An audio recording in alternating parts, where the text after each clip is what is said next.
Yes, absolutely. I mean, good wishes will be going for him, especially in an election year where he has been out and about campaigning. But the fact is that there has been a lot of criticism in the way that this crisis has been dealt with by the Trump administration in the United States.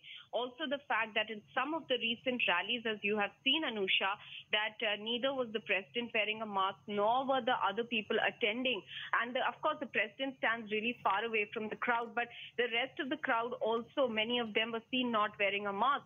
And at that time, there was quite a bit of criticism because, in a situation where there is no vaccination yet for COVID-19, scientists and experts are of the belief that a mask acts as a crude vaccine. It is the only prevention method at the moment for the spread of COVID, to prevent the spread of COVID-19. But right. Here we have seen that there has been a scare even in the past in the White House of some people testing positive, but none of them had been in very close contact with any of the main people in the White House, that is the president, the first lady, or his immediate family. But this time, Hope Hicks tested positive, and then President Trump himself tweeted, Anusha, to say that he and the first lady have gone through a COVID-19 test and that results are awaited. But in the meanwhile, they have quarantined themselves.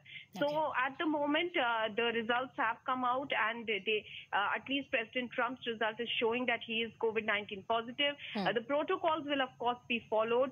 And in many of the cases, Anusha, we are seeing that people have also been asymptomatic. That's so right. We'll have to wait to see what the situation here is and what the condition of the president is. But of course, certainly worrying, considering that in America already the numbers are so huge and the number of deaths also have been a lot.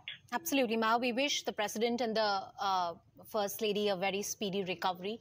They've tested positive for COVID-19. Ma, just a word on the troublesome relationship of America-Trump administration with masking up. I think US was one of the few countries where masks evoked a lot of protests. On